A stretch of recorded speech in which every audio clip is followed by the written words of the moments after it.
বাঙালি জাতীয় সংস্কৃতি ও ধর্মকে সাংঘর্ষিক করার অপচেষ্টা করছে একটি পক্ষ, এমন অভিযোগ করেছেন শিক্ষা, প্রাথমিক ও গণশিক্ষা প্রতিমন্ত্রী ববি হাজ্জাজ। শনিবার রাজধানীর মোহাম্মদপুর সূচনা কমিউনিটি সেন্টারে ঢাকা ১৩ আসনের পক্ষ থেকে আয়োজিত গণসংবর্ধনা অনুষ্ঠানে তিনি এই অভিযোগ করেন। বলেন, আগামী নতুন বাংলাদেশ হবে গণতন্ত্র ও জনগণের বাংলাদেশ।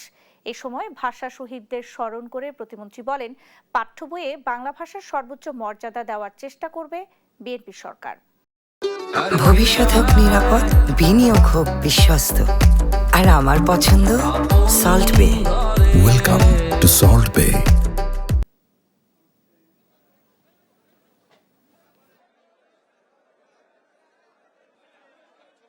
অনেক লোকজন আছে যাদের কাজই মিথ্যাচার।